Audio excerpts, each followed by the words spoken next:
Swayam Prabha. Digital India. Educated India.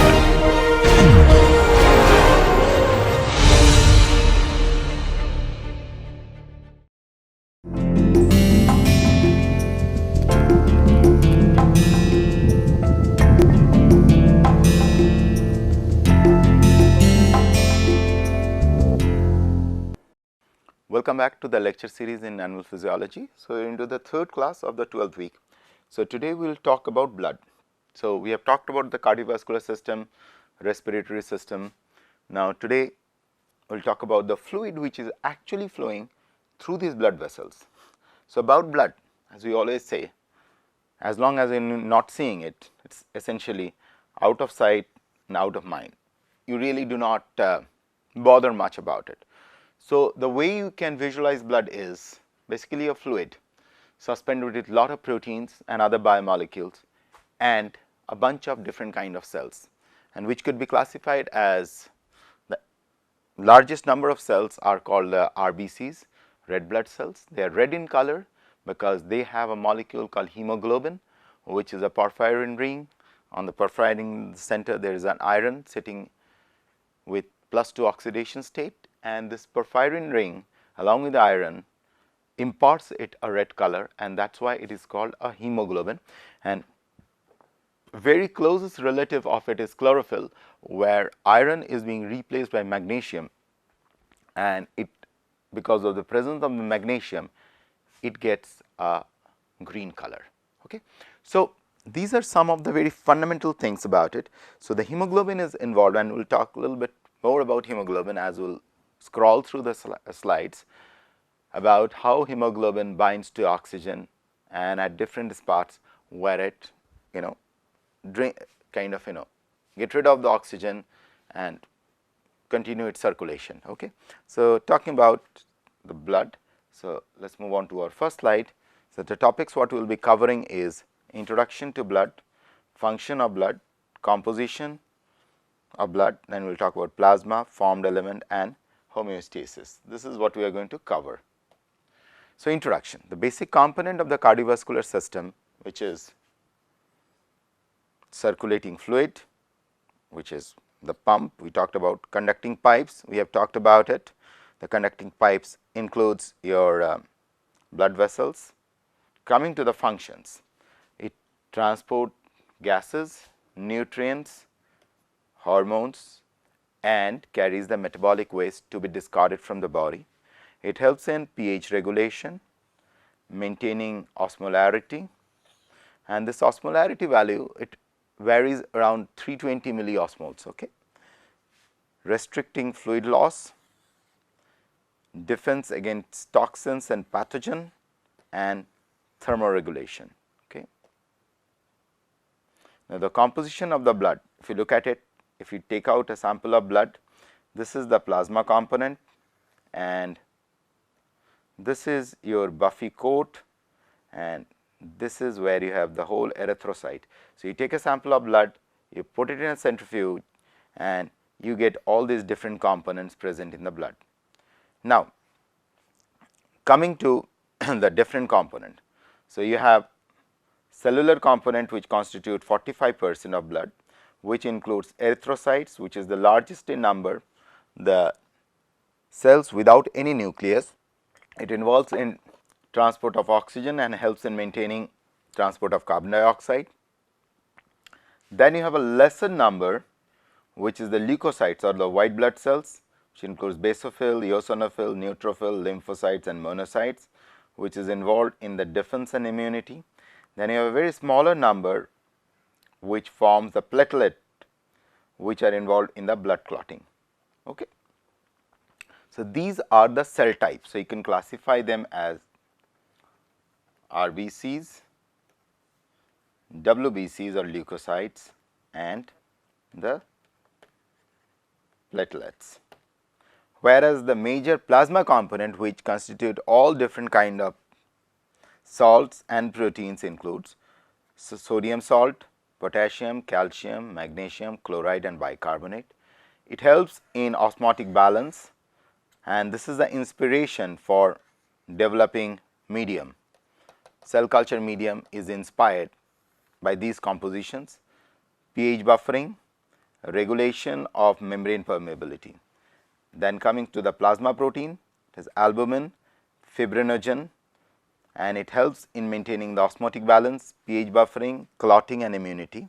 And the substances transported by blood includes glucose, fatty acids and vitamins, and waste products of metabolism, and exchange of respiratory gases and the hormones.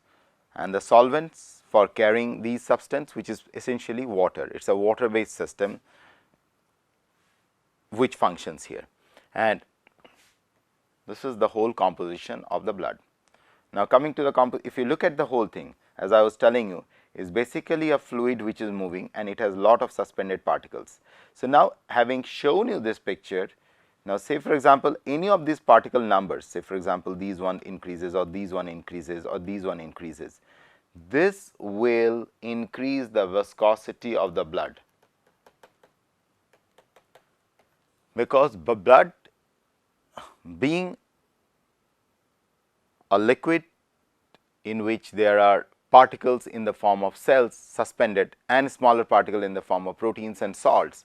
So, if any number, any of this component number increases or decreases, the viscosity changes, and if the viscosity increases, the blood flow or changes. If the viscosity increases or decreases, the flow kinetics of the blood is getting influenced. Okay. Now, the part of the plasma which is made up of 90% water, as I was telling you, which is 10% protein, made up of minerals, protein, waste products, breakdown of protein, hormone, antibodies, albumin, clotting. So, there are a lot of places where you will see that the plasma is being stored, okay, and it has its own function. It has to be used for transfusion and several other things. So, obtaining plasma could be obtained by several ways, where you have to store the plasma, you separate out the blood and you take out the plasma. So, plasma composition, this is where the plasma composition comes into play. These are the different factors of clotting factors which are involved in it, and this is your plasma composition. This is the red blood cells and these are the platelet white cells. So, origin of the plasma protein is again what we have already covered, is liver. Apheresis, it is a process in which blood of a donor patient is passed through a medical device which separates one or more component of the blood and returns the remaining with or without extracorporeal treatment or replacement of separated components. Okay. Now, from here, this is another schematic showing the apheresis, how it happens. Apheresis donor, blood is drawn, blood is separated into component by centrifuge, needed components are collected in sterile bag, unused component are returned to the donor. The type of apheresis: plasma apheresis, plateloapheresis, RBC erythrophoresis, leukophoresis and photophoresis. These are the different components. So, now coming to, there are several biomarkers which are involved in the plasma proteins, and this is the kind of giving you an overall idea of the biomarker, and these biomarkers have different role to play in terms of detection of any kind of disease which are present in our body. Okay. So, now coming here, blood is drawn from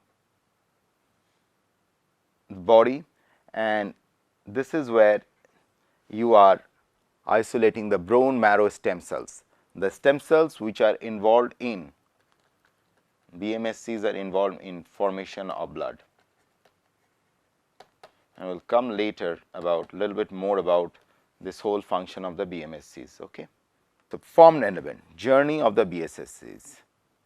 So, the BMSCs, bone marrow stem cells, divide into erythroblast, which is forming RBCs, myeloblast, monoblast, lymphoblast, megakaryoblast. Megakaryoblast fate is forming platelets, whereas monoblast forming monocytes, lymphoblast forming lymphocytes, myeloblast forming three different fate: neutrophil, eosinophil, basophil. What is important here is this: there is a ratio which is being maintained.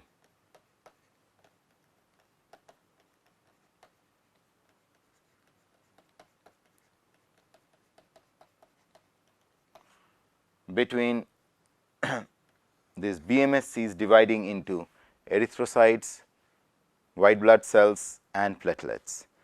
And if this ratio shifts, then there are issues. If this ratio shifts in any direction, there will be issues. As a matter of fact, blood cancer is a situation when this ratio is kind of gets murkier. Okay. So, now coming back, these are the structure of the form elements: red blood cells, oxygen carrying,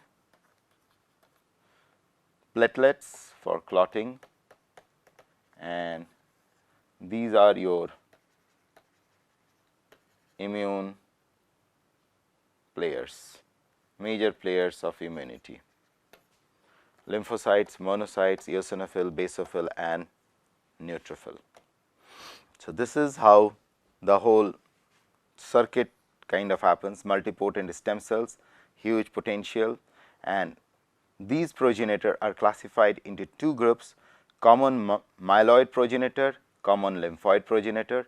Then from the lymphoblast, they form T lymphocytes and B lymphocytes, which are forming the plasma cells. So, this is another route where T and B cells are happening, whereas common myeloid progenitor leads to megakaryoblast, which is forming platelets, whereas proerythroblast, erythroblast and reticulocytes and red blood cells, whereas common myeloid progenitor leads to myeloblast, which is forming basophil, neutrophil, eosinophil, whereas promonocyte forming macrophages. So, these are the fate of the BMSCs which is undergoing the division.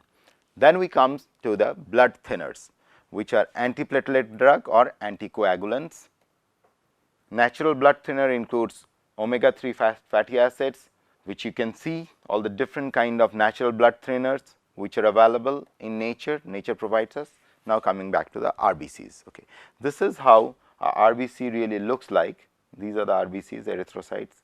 These are the monocytes which are multinucleated, neutrophil, lymphocyte with a large nucleus. So, what is hematocrit?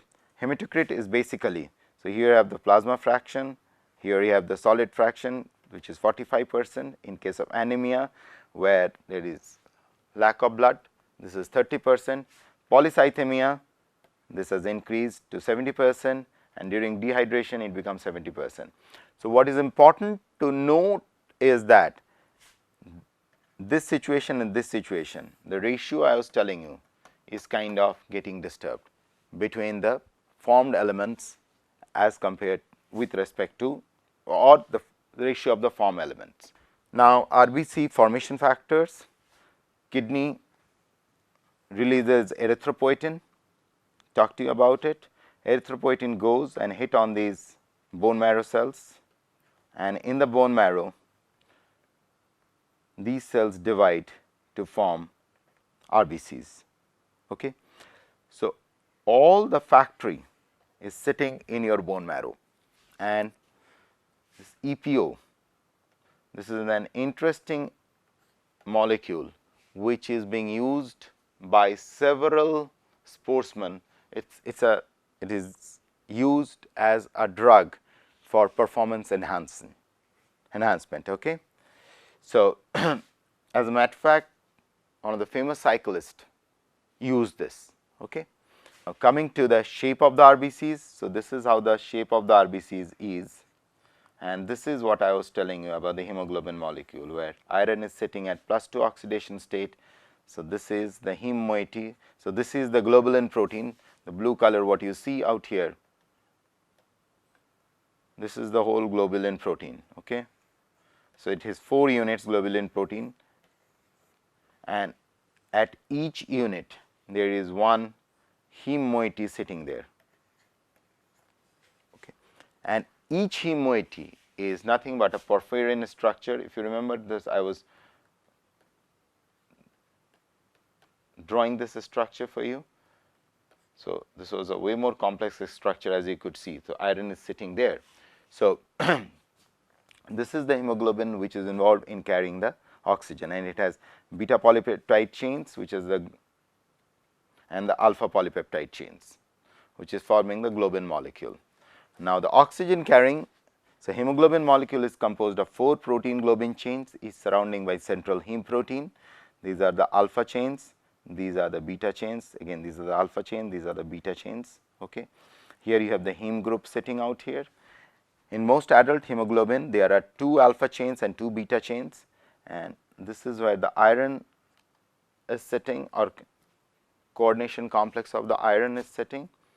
Now, the binding kinetics is something like this on each unit.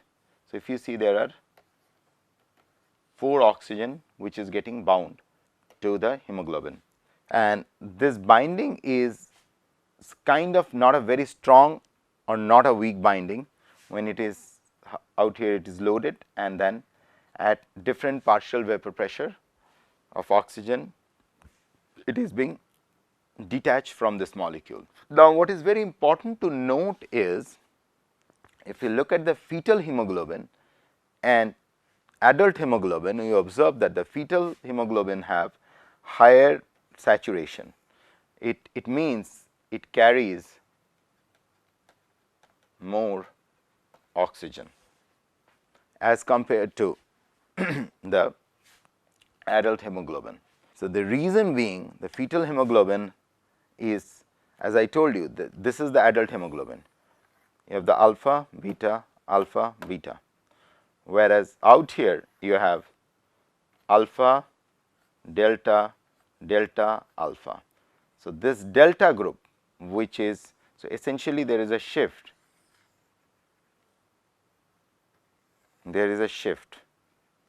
like this, delta to beta as we become older. And if you look at this, this is the genetic variants which is happening, different genetic variants which comes up, and these are the chromosomes which are involved, chromosome 11, chromosome 16, chromosome 11, which are involved in generating different kind of hemoglobin structures. Okay. So, there are multiple variants of hemoglobins, what you can see, fetal liver, bone marrow and yolk sac. I will leave it for you guys to go through it, and this is how the maternal connectivity happens between when it has to transport the blood and all other things. So, this is how the oxygen is being transported. Now, this is the maternal side, the hemoglobin present here and the hemoglobin present here. This hemoglobin has higher binding capacity. Because it has a higher binding capacity, it pulls the oxygen more towards it. So, that is how the ferrying of oxygen takes place. So, this is the hemoglobin molecule sitting inside an RBC and ferrying the oxygen. In the case of sickle cell anemia, which is a genetic disorder, the shape of the RBCs shifts like this, and because of this peculiar sickle shape, there are situations where these RBCs kind of clog the vessel. So, difference, the red blood cells are made in the spongy marrow inside the larger bones of the body. Bone marrow is always making new blood cells to replace old ones. Normal blood cells live about 120 days, mark this, this is important for you, 120 days in the bloodstream and then die. They carry oxygen, remove carbon dioxide. In sickle cell anemia, the abnormal sickle cell usually die after 10 to 20 days. So,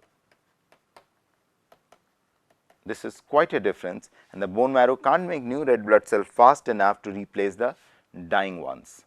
At the mutation level, so this is where the sickle cell mutation taking place. GLU and valine. So, this is the mutant A, which leads to the formation of the sickle cell anemia. Effect at the protein level. So, this is the clumping which is happening because of the sickling of the cell. And at the organism level, this is the shift. So, a single mutation can lead to such a profound effect on the blood carrying capacity. Now, from here I will just introduce 2 terms before I close on this class. So, your immune system is divided into 2 parts, innate and adaptive, and the next class we will talk a little bit about it and then we will move on to the next chapter. Thank you.